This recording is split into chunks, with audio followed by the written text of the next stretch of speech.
Okay, so our next step in the concrete mixing process to be able to pour these molds is typically in concrete, especially when you're going thinner, and we're pouring, if you can see here, we have this total depth. So we're about 1.5 inches, 1 3/4 that we're pouring. That's pretty thin for concrete, okay?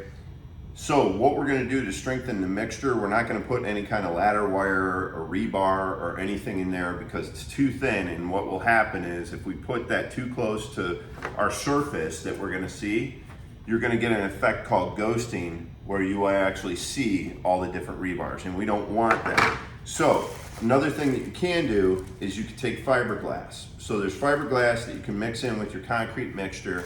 It creates more of a bond, okay? And then this way, you can have something that has a little bit more strength to it.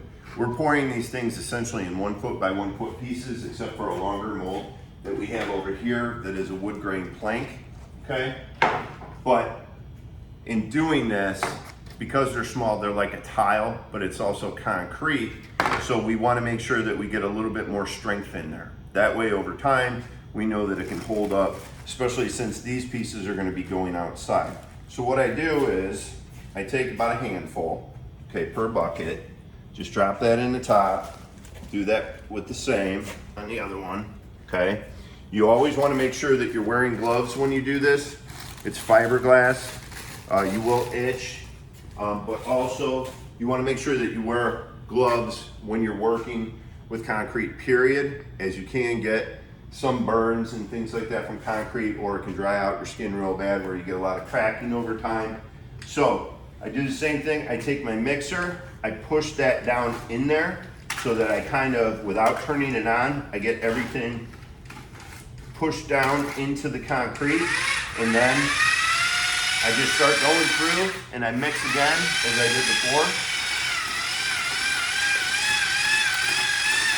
And it's important when you're doing this, you actually want a dedicated mixer. You don't want to have something that's like a hammer drill that you put an extension on and you start doing it. That's how you're going to start blowing out motors.